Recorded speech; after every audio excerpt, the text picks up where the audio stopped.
Love you guys. Don't forget to like, subscribe, share, and follow my page. Hello, guys. Welcome back to my channel. In my previous video, I dropped the why I moved to Canada, and I was talking about how I moved to Canada. I also said that 3 months turned to 6 months and 6 months turned to a year.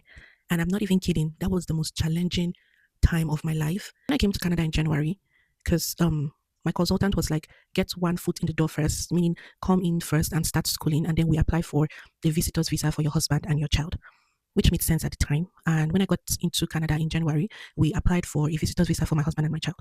Now, the processing time at that time was 3 months. And I was like, okay, fine, I can do it.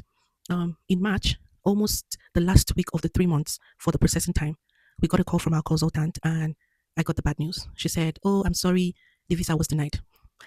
I was devastated. I did not know what to do. Calls, trying to keep up with taking care of my child and all that. I was just waiting for the 3 months mark for her to join me. And then I got this news. So I told my husband, I'm not doing this anymore. I'm coming back home. It was the schooling online time. So I was able to school from Nigeria. So I was navigating the time difference and doing my assignments and all that from Nigeria. So it was easy for me to do that.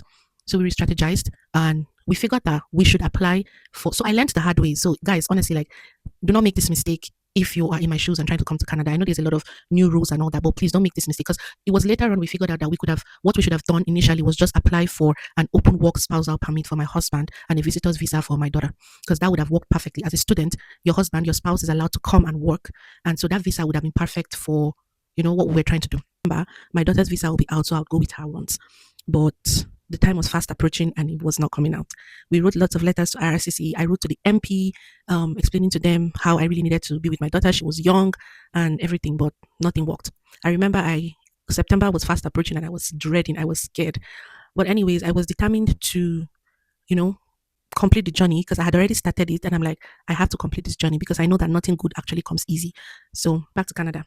And yeah, I was so paranoid leaving Nigeria because of the kind of situation I met when I came back with the family that was taking care of my daughter. So this time around, I put cameras all over my house. So mothers, if you have to find yourself in that situation, I feel like that camera really helped calm my mind. I put cameras everywhere, her toilet, her bathroom, the parlor, the kitchen, my room, even up to the gates, just so I can know if she's leaving the house with anybody or when her school bus comes. Yeah, I was that paranoid. For 5 months coming back to Canada, my husband's open work spousal permit came out, but my daughter's visitor's visa wasn't out.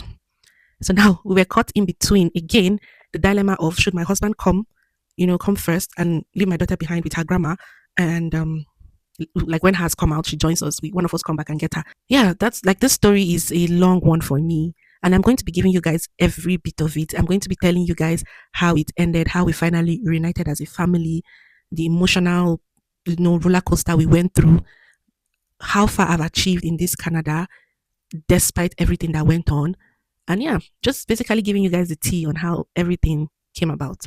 So stay tuned for part 3 of this video, of this series. Love you guys. Don't forget to like, subscribe, share, and follow my